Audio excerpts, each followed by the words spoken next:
Every Sunday, without fail, Elliot Hargrove woke up before the sun did. He did not need an alarm.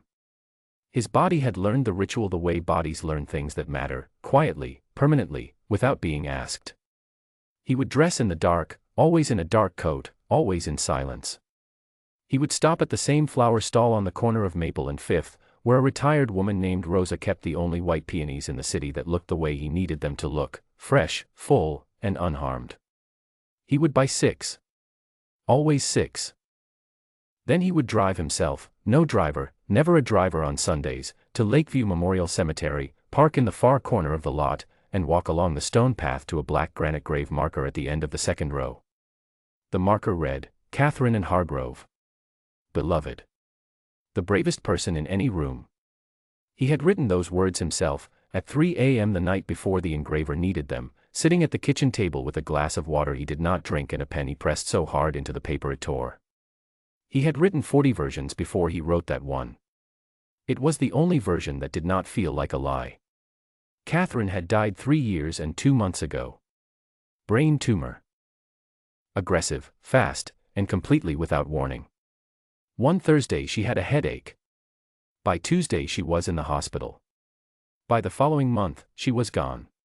Elliot had been with her when it happened, holding her hand, sitting in the chair pulled close to the bed, listening to the monitor slow down and then stop. He had not cried that night. He had sat very still for a long time, and then he had called his daughter Rebecca in Edinburgh, and he had said, very quietly, she's gone, and Rebecca had made a sound that he would never be able to describe to anyone, and he had stayed on the phone with her for 2 hours saying almost nothing because there was nothing to say. He was, by every measure the world uses to count such things, enormously successful. Elliot Hargrove had built Hargrove Capital from nothing, from a 2-room office and a borrowed desk and a brain that could see value where others saw risk. The firm was now worth $4.2 billion. He appeared on the covers of business magazines. He was invited to speak at conferences in cities he had never heard of. His name opened doors that had no visible handles. None of it helped. That was the thing nobody told you. Success has no medicine in it. Money buys comfort and comfort is not the same as peace, and Elliot had learned the difference between those two things in the chair beside Catherine's hospital bed, holding her hand, watching her breathe. So he came to the cemetery every Sunday. He knelt. He set the peonies down carefully, smoothed the ribbon, and then he talked to her. Not silently, out loud, in a quiet voice, the way he had always talked to her, which was honestly and without performance. He told her about the week. A difficult deal in Singapore. A dinner he did not want to attend. A dream he had in which she was alive and irritated with him about something small, and he had woken up laughing before he remembered, and the remembering had taken the air right out of the room. He always stayed exactly 20 minutes. Then he stood, straightened his coat, and drove back to the empty penthouse where her reading chair still sat in the bay window and her bookmark was still in page 214 of the novel she would never finish. This was his life. He had made peace with it the way you make peace with a scar, not by pretending it is not there, but by learning to live with the shape of it. On the 3rd Sunday of November, something changed. He had finished his 20 minutes and was walking back along the stone path when he heard something he had never heard in this cemetery before. Laughter. Not the polite, careful kind that sometimes floats over from the chapel. Real laughter, the kind that comes from remembering something genuinely funny about a person you loved. He turned. 3 plots from Catherine's grave, a woman in a yellow coat was crouched on the frozen ground beside a little girl who could not have been older than 7. The little girl was placing something under a small stone beside a grave marker, a drawing, it appeared, done in crayon. A figure of a girl and a taller figure in a helmet of some kind. He needs to see what I look like now, the little girl was explaining to her mother. Because I've grown. And he might not recognize me. The woman in the yellow coat looked at her daughter with an expression that Elliot could not fully name. It was the expression of someone holding 2 completely opposite things at the same time, deep sadness and deep warmth, and managing not to drop either one. Then show him, the woman said softly. The little girl pressed the drawing more firmly under the stone. Satisfied. Elliot stood still for a moment that lasted longer than a moment. He was not someone who stopped. He was someone who moved from one place to the next with purpose and efficiency. He had not stopped walking in a cemetery in 3 years. He turned and walked to his car. He sat in the parking lot for 11 minutes. He could not have told you why. Her name was Nora Calloway. He did not know that yet.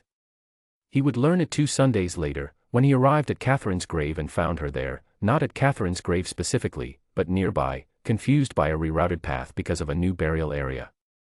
She was standing close enough that he could see her face clearly, and the little girl, her daughter, was reading Catherine's inscription out loud, sounding out the words with care. "The bravest person in any room," the girl read. She looked up at her mother. Was she really brave? The person who loved her thought so, the woman said. That's what counts. Elliot arrived at that exact moment, white peonies in hand. The woman turned, read everything in 1 second the way perceptive people do, and said immediately, "I'm so sorry. We're in your way." She took her daughter's hand. But the little girl was not finished. She looked up at Elliot with the complete fearlessness of a child who does not yet know that strangers are supposed to be approached with caution. "Did you know her?" she asked. "She was my wife," Elliot said. The girl considered this with great seriousness. "My dad is buried nearby. We come on the 17th. But sometimes other times too." A pause. She tilted her head. "Do you only come on Sundays?" "Yes," he said. She nodded, apparently satisfied. "That's consistent," she said. He almost smiled. It was the closest he had come to smiling in a cemetery in 3 years. The woman, Nora, though he still did not know her name, apologized again and steered her daughter away. He watched them go. Then he knelt at Catherine's grave and told her about the little girl who had found his Sunday habit consistent. He thought Catherine would have found that very funny. Catherine had always thought his routines were both admirable and slightly ridiculous. He told her that. He smiled, just barely, into the cold air. The next time, it was not the cemetery. It was a coffee shop 3 blocks away, a small place with wooden chairs and a counter that smelled of cardamom. Elliot arrived early for his Sunday visit and stopped for coffee. He found a corner table because he always found corner tables. He sat down. He noticed, a moment later, that the woman from the cemetery, yellow coat, the same one, was at the table beside him, working on something. She was drawing.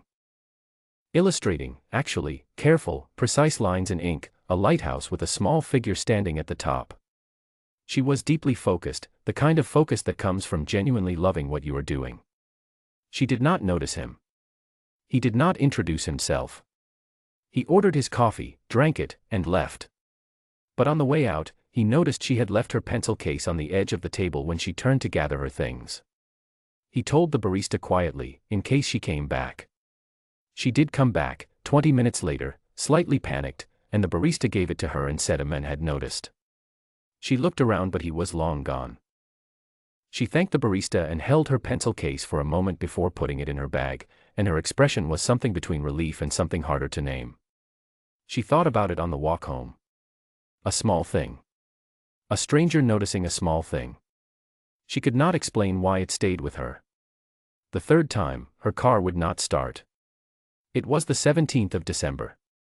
She had visited Daniel's grave, Daniel Calloway, her husband, a firefighter who had been killed in a warehouse collapse 4 years ago, and when she returned to the parking lot, her car sat silent and completely indifferent to her. She called a mechanic and sat down on a bench near the cemetery entrance to wait. It was very cold. The coffee cart near the gate, which had always seemed to her like an odd but welcome thing to find at a cemetery, was closed for the season. Elliot was finishing a meeting at a construction site 3 blocks away when he drove past the parking lot and saw a yellow coat. He pulled over. He was not entirely sure why. He told himself it was simply that he recognized her and it would be strange not to stop. This was not entirely true, but it was a reasonable enough story to tell himself while he was walking across the parking lot. "Car trouble?" he asked. She looked up. She recognized him immediately. The man from the cemetery. Catherine's husband. She said yes and told him help was coming and that he absolutely did not need to wait. He sat down on the bench anyway. They stayed there for 22 minutes and managed to have a conversation about almost nothing. The cold. The closed coffee cart. Whether it was strange for a coffee cart to exist at a cemetery, she said it made perfect sense. He said it had surprised him the first time. She said that the people visiting cemeteries are alive and alive people need coffee, and he said that was the most practical observation he had heard in weeks, and she laughed, and he realized he could not remember the last time he had made someone laugh. The mechanic came. The car was fixed. She thanked Elliot and he said there was nothing to thank him for. She started to leave, then turned back. "I don't know your name," she said. "I realize that's strange given how many times we've been in the same place." "Elliot," he said. "Elliot Hargrove." She told him her name was Nora. Nora Calloway. She shook his hand, which he found formal and charming in equal measure. Then she drove away in her fixed car, and Elliot stood in the parking lot for a moment before getting into his. He did not go back to the office that afternoon. He drove along the lake instead, which he had not done in longer than he could remember. It was at the gala that things became clear, or rather, things became clear to Elliot in the way they always eventually become clear to careful, slow-moving people, suddenly, and all at once, like a light coming on in a room you had been sitting in darkness. The gala was a fundraiser for a children's literacy program. Elliot attended as a major donor. Nora attended as a last-minute replacement illustrator. Her drawings had been selected for the program's new reading series, and someone had arranged for her to present. He saw her across the room before she saw him. She was wearing a dark green dress and looking slightly overwhelmed by the chandeliers and the noise and the number of people holding drinks they weren't drinking. He crossed the room. They ended up in a side corridor away from the music, and they talked for 40 minutes. Not about business. Not about the gala. They talked in the way that two people talk when they have both survived something significant and are not interested in pretending otherwise. She asked him how long it had been since Catherine. He said 3 years and 2 months. She said Daniel had been gone 4 years and 1 month. He said he had not realized they were counting. She looked at him steadily. "Of course you're counting. Everyone counts. Most people just pretend not to." He was quiet for a moment. Then he asked how she managed, not practically, not the bills and the routines, but inside herself. How she continued. She thought about it honestly before she answered. "Some days I don't manage," she said. "Some days I just continue. There's a real difference between those two things." He said he was not sure he knew what continuing looked like anymore. It came out more honestly than he meant it to. He looked slightly surprised at himself. She did not rush to comfort him. She did not say the things people say. She just said, quietly, "It looks like exactly what you're doing right now." Someone came to pull her back to the literacy table, and she went, and he watched her go. He went home that night and sat in Catherine's reading chair for the first time since she died. He sat there until 2 in the morning.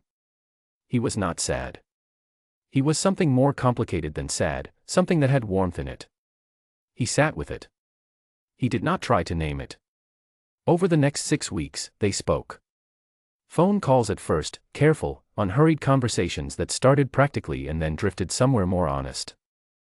He learned that she was an illustrator of children's books, that her daughter Lily was 7 and had recently decided that watercolors were more serious than crayons, that Nora had taught middle school art before Daniel died and had left teaching when she needed more flexibility and had never fully decided if she missed it.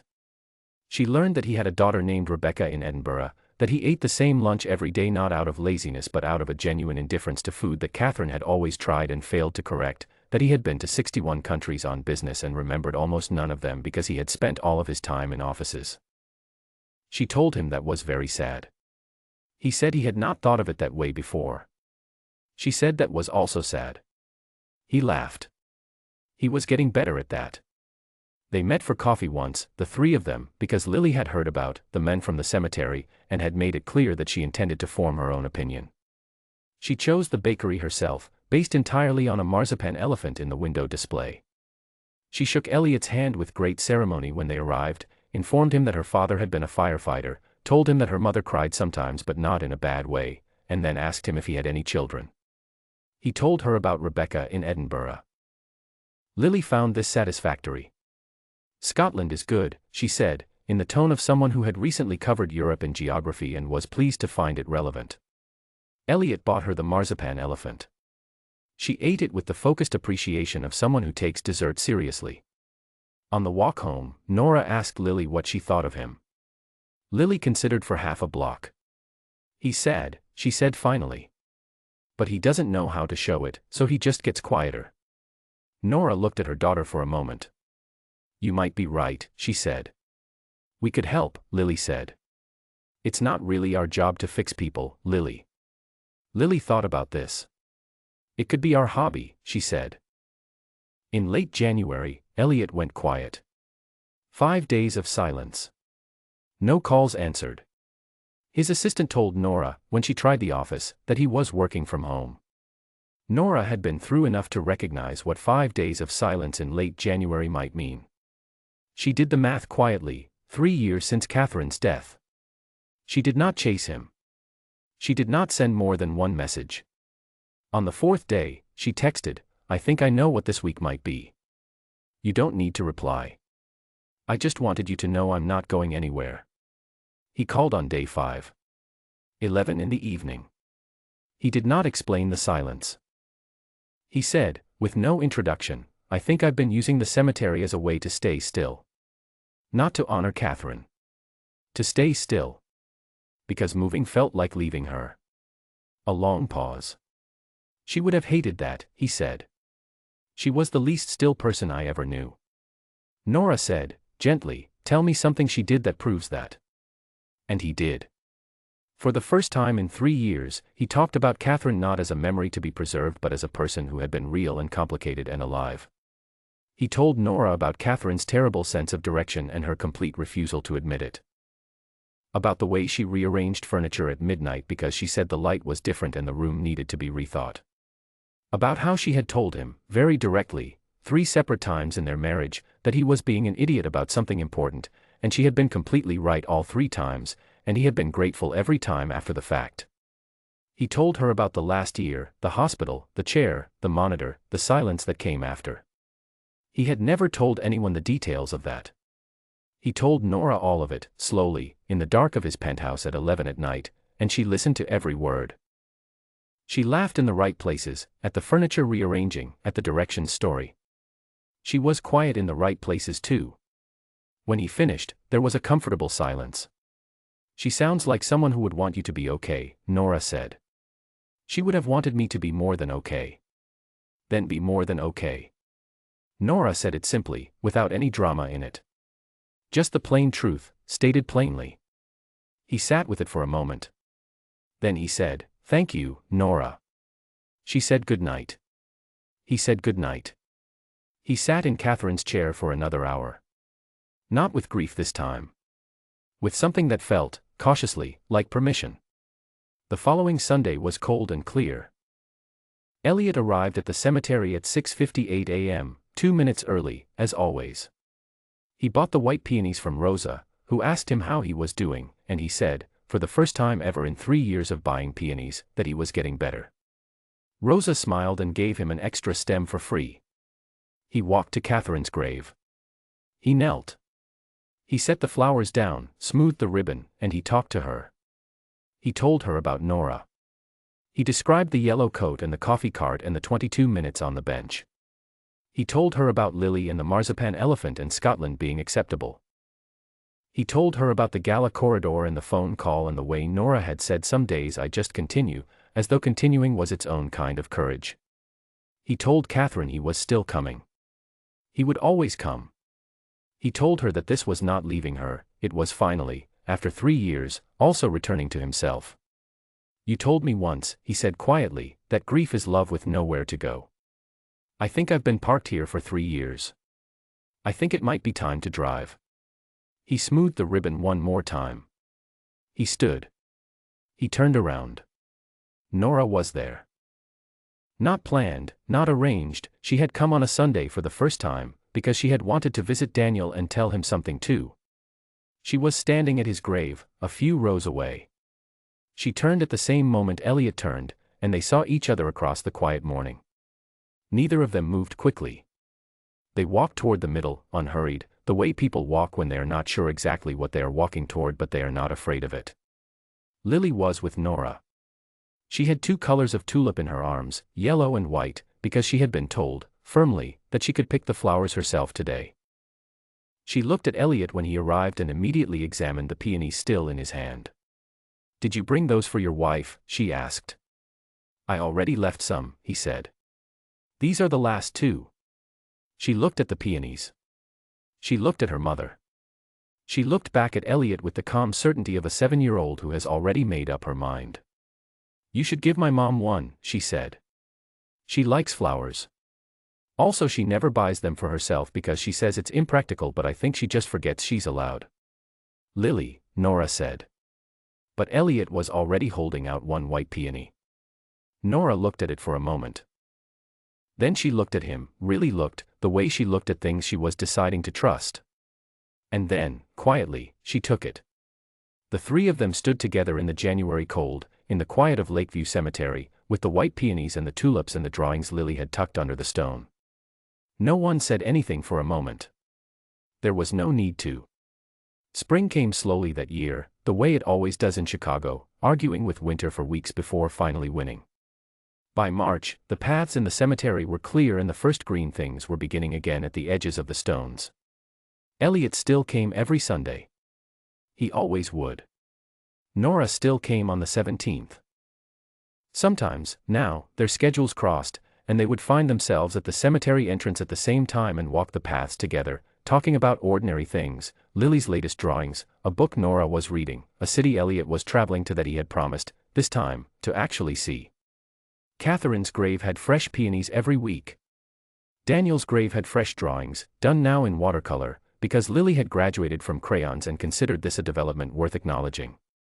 In Elliot's penthouse, things had begun, very gently, to change. Not erased, nothing was erased. Catherine's reading chair was still in the bay window. The bookmark was still in page 214. But there was now a second coffee mug on the counter most mornings. A child's drawing of a lighthouse, held to the refrigerator with a magnet shaped like a star. Rebecca called from Edinburgh one Tuesday evening. She asked her father how he was. He said he was well. Then he said, more than okay, actually. She did not know exactly what that meant. But she heard something in his voice, something warm and unhurried, something she had not heard in 3 years, and she felt, from 4,000 miles away, a knot in her chest that she had carried for a long time begin, very gently, to loosen. She did not ask him to explain. She just said, "I'm glad, Dad." And she meant it from the full, true depth of her heart. End.